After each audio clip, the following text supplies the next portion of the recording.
교회에서 한 번도 들어보지 못한 성경 속 이야기들이 있습니다. 거대한 포도송이를 두 명이 들고 가야 했던 상황부터 시작해서 말하는 당나귀와의 대화, 그리고 대머리라고 놀린 아이들에게 곰이 나타난 충격적인 사건까지 말이죠. 이런 놀라운 이야기들이 정말 성경에 기록되어 있을까요? 오늘은 여러분이 미처 알지 못했던 성경 속 7가지 신비로운 이야기들을 함께 살펴보겠습니다. 성경을 읽다 보면 우리가 평소에 알고 있던 내용과는 전혀 다른 흥미진진한 장면들을 만나게 됩니다. 토라의 4번째 책인 민수기는 읽기 어려운 책으로 알려져 있지만 그 안에는 상상을 뛰어넘는 서사적인 순간들이 가득합니다. 특히 13장에 나오는 이야기는 정말 놀라운데요. 12명의 정탐꾼들이 약속의 땅을 살펴보기 위해 가나안 땅으로 파견됐습니다. 이들의 임무는 단순히 적의 동향을 살피는 것뿐만 아니라 그 땅의 토질과 생산력을 확인하는 것이었죠. 그런데 23절에서 정말 믿기 어려운 상황이 펼쳐집니다. 정탐꾼들이 에스골 골짜기에 도착했을 때 포도 한 송이가 달린 나뭇가지를 잘라냈는데 그 크기가 얼마나 컸던지 두 사람이 막대기에 꿰어서 함께 들고 와야 했다는 것입니다. 석류와 무화과도 함께 가져왔지만 포도송이의 무게만으로도 한 사람이 감당하기 어려울 정도였다고 하네요. 이는 하나님이 말씀하신 약속의 땅이 정말로 풍요로운 곳임을 증명하는 놀라운 증거였습니다. 현재 이스라엘 지역에서는 여전히 큰 포도송이들이 재배되고 있습니다. 하지만 두 사람이 들고 가야 할 정도의 크기라니 상상해보면 정말 어마어마한 크기였을 것 같아요. 하지만 민수기에는 이보다 더 믿기 어려운 이야기가 등장합니다. 발람이라는 하나님의 사람이 모압 왕의 부름을 받아 나귀를 타고 여행을 떠나는 장면인데요. 길을 가던 중 칼을 뽑은 천사가 나타나 그의 앞길을 막았습니다. 그런데 이상하게도 발람은 천사를 볼 수 없었고 오직 나귀만이 그 천사를 볼 수 있었다는 것이죠.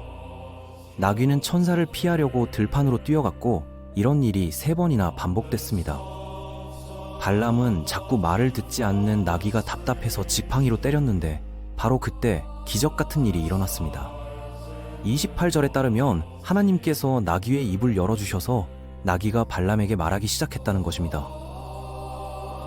내가 당신에게 무슨 잘못을 했다고 저를 3번씩이나 때리십니까? 라고 나귀가 말했어요. 정상적인 사람이라면 당연히 말하는 동물을 보고 깜짝 놀랐을 텐데요. 그런데 발람의 반응은 전혀 예상과 달랐습니다. 그는 나귀와 대화를 시작했거든요.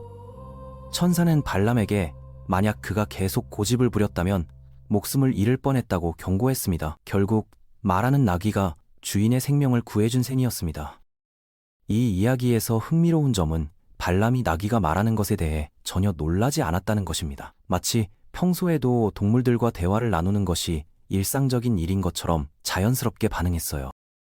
마태복음 27장 52절에서 53절에도 다른 복음서에는 언급되지 않은 독특한 사건이 기록되어 있습니다.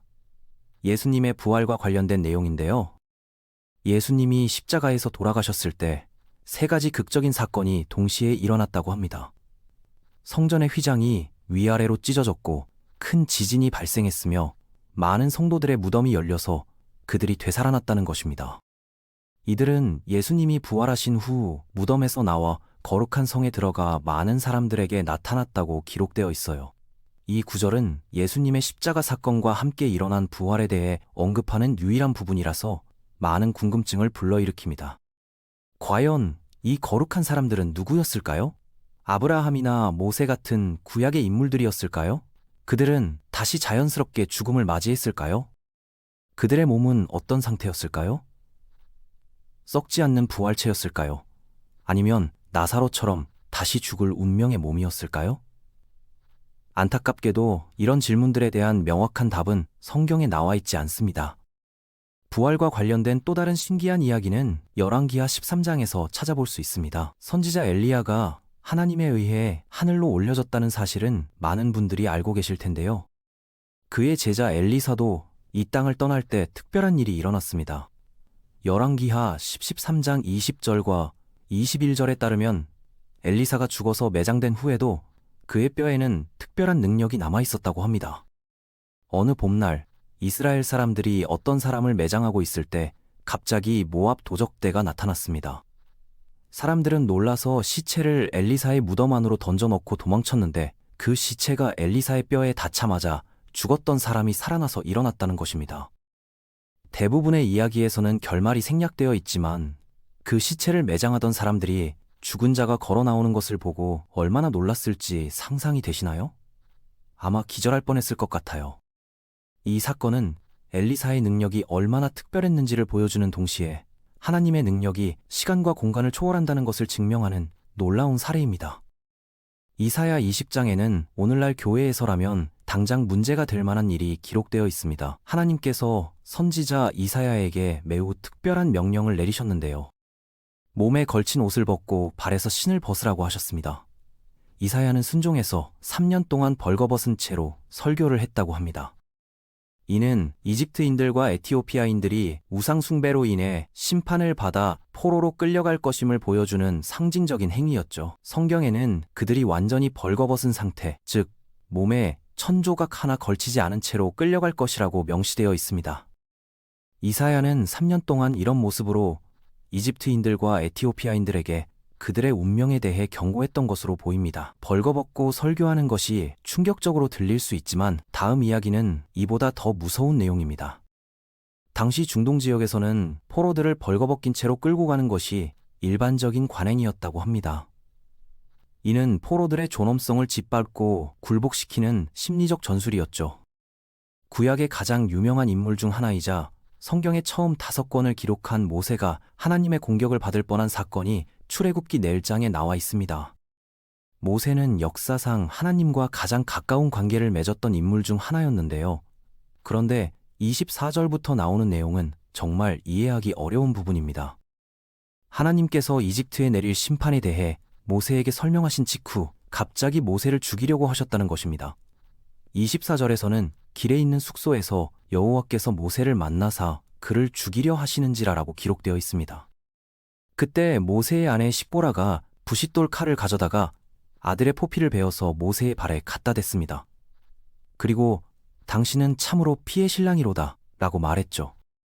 그제야 하나님께서 모세를 놓아주셨다고 합니다. 하나님께서 갑자기 모세를 죽이려 하신 이유가 이상하게 보이지만 일부 학자들은 모세의 아들이 할례를 받지 않았기 때문이라고 해석합니다. 아브라함과 하나님 사이의 언약에서는 모든 남자가 할례를 받도록 규정했는데 모세의 아들이 아직 할례를 받지 않은 상태였다는 것이죠. 십보라가 모세의 발에 증거물을 갖다 댔다는 것은 모세가 침상에 누워 있었고 하나님께서 질병으로 그를 죽이려 하고 계셨음을 암시하는 것일 수도 있습니다. 본문에는 그 신비로운 부분의 대부분이 자세히 설명되어 있지 않아서 더욱 궁금증을 불러일으킵니다. 이 사건은 하나님과의 언약이 얼마나 중요한지를 보여주는 극적인 예라고 할 수 있어요. 마지막 이야기는 여러분이 들어본 것 중 가장 충격적인 내용 중 하나일 것입니다. 앞서 엘리사의 죽음에 대해 말씀드렸는데 그가 살아있을 때도 놀라운 일들이 많이 일어났습니다. 열왕기하 2장 끝부분에 나오는 이야기가 바로 그것이죠. 성경은 엘리사를 용감한 사람으로 묘사하고 있습니다. 어느 날 그가 여행을 하던 중 마을의 아이들이 다가와서 그를 조롱하기 시작했어요. 대머리여 올라가라, 대머리여 올라가라 라고 말하면서 말이죠. 이 조롱에는 단순히 외모를 비하하는 것 이상의 의미가 있었습니다. 올라가라는 표현은 엘리야가 하늘로 올려간 것을 조롱하는 말이었고 동시에 엘리사에게도 죽으라는 뜻으로 해석됩니다. 그러자 성경에 따르면 엘리사는 뒤를 돌아 그들을 보며 여호와의 이름으로 저주했습니다. 그 순간 숲에서 암곰 2마리가 나와서 아이들 42명을 찢어 죽였다고 기록되어 있어요. 이 장은 엘리사가 아무 일도 없었던 것처럼 사마리아로 계속 여행을 떠나는 것으로 끝이 납니다. 정말 믿기 어려운 이야기이지만 이 모든 내용이 성경에 분명히 기록되어 있다는 사실이 놀랍지 않나요? 일부 학자들은 이 작은 아이들이 실제로는 청소년들이었을 것이라고 해석합니다. 히브리어 원문을 보면 나아르 카탄이라는 표현이 사용되었는데 이는 어린 아이부터 청소년까지 다양한 연령대를 포함할 수 있거든요. 또한 40명이라는 숫자도 상당히 많은데 이는 조직적인 모독 행위였을 가능성을 시사합니다. 단순한 장난이 아니라 하나님의 선지자에 대한 계획적인 조롱이었다는 거죠. 이 사건은 하나님의 종을 조롱하는 것이 얼마나 위험한 일인지를 보여주는 강력한 경고의 메시지로 해석됩니다. 동시에 엘리사의 권위가 하나님으로부터 온 것임을 확증하는 사건이기도 했어요. 이처럼 성경에는 우리가 평소에 알고 있던 내용 외에도 수많은 흥미진진하고 신비로운 이야기들이 담겨 있습니다. 거대한 포도송이부터 말하는 나귀, 뼈만 남아도 사람을 살리는 능력, 그리고 벌거벗고 설교하는 선지자까지 정말 다양한 이야기들이 있죠. 이런 이야기들을 통해 우리는 하나님의 능력이 얼마나 놀랍고 예측할 수 없는지 깨닫게 됩니다. 때로는 이해하기 어려운 부분들도 있지만 그 모든 것이 하나님의 계획 안에서 일어난 일들이라는 점에서 큰 의미를 찾을 수 있어요. 성경을 읽을 때 이런 특별한 이야기들을 발견하는 재미도 쏠쏠합니다. 여러분도 성경을 읽으면서 이런 놀라운 이야기들을 더 많이 발견해 보시길 바랍니다.